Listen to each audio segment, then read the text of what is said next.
ഇന്നത്തെ യാത്ര കൊല്ലം നീണ്ടകരയിലുള്ള ഫിഷിംഗ് ഹാർബറിലേക്കാണ്. കുറച്ച് മീനും വാങ്ങാം, കാഴ്ചകളും കാണാം. ഇവിടേക്ക് ബൈക്കിന് എൻട്രി ഫീ 20 രൂപയാണ്.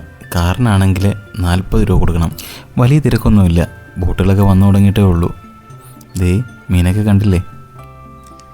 ബോട്ടിൽ നിന്ന് കുട്ടയിലേക്ക് മീൻ വാരിയിടുകയാണ്. ഇതിന് ശേഷം ഇതിൻ്റെ തൂക്കം നോക്കി ലേലം വിളിച്ച് വിൽക്കും. ദേ കണ്ടില്ലേ തൂക്കം നോക്കുന്നത്? ബോട്ടുകളൊക്കെ അടുത്ത് തുടങ്ങിയിരിക്കുന്നു. തിരക്കും കൂടി. വളരെ വില കുറച്ച് മീൻ വാങ്ങാൻ കിട്ടുന്നത് കൊണ്ടാണ് ഞാനിവിടേക്ക് വന്നത്. ദൂര സ്ഥലങ്ങളിലേക്ക് കൊണ്ടുപോകാനുള്ള മീനാണിതെല്ലാം. ദേ ലോഡ് ചെയ്യുന്നത് കണ്ടില്ലേ? മീൻ കേടുകൂടാതിരിക്കാൻ അതിലിടുന്ന ഐസാണിത്. ഇതുപോലെ മീൻ കൂട്ടിയിട്ടിരിക്കുന്നത് നിങ്ങൾ മുമ്പ് കണ്ടിട്ടുണ്ടോ? കേടുപറ്റിയ വലകൾ നന്നാക്കുകയാണ് ഇവർ. തക്കം നോക്കി മീൻ മോഷ്ടിക്കാൻ വന്ന 2 കൊക്കുകൾ. ദേ ഇതിൽ നിന്ന് ഒരു മീൻ വാങ്ങി ഞാനിങ്ങി പോന്നു. അപ്പോൾ അടുത്ത വീട്ടിൽ കാണാം. ബൈ.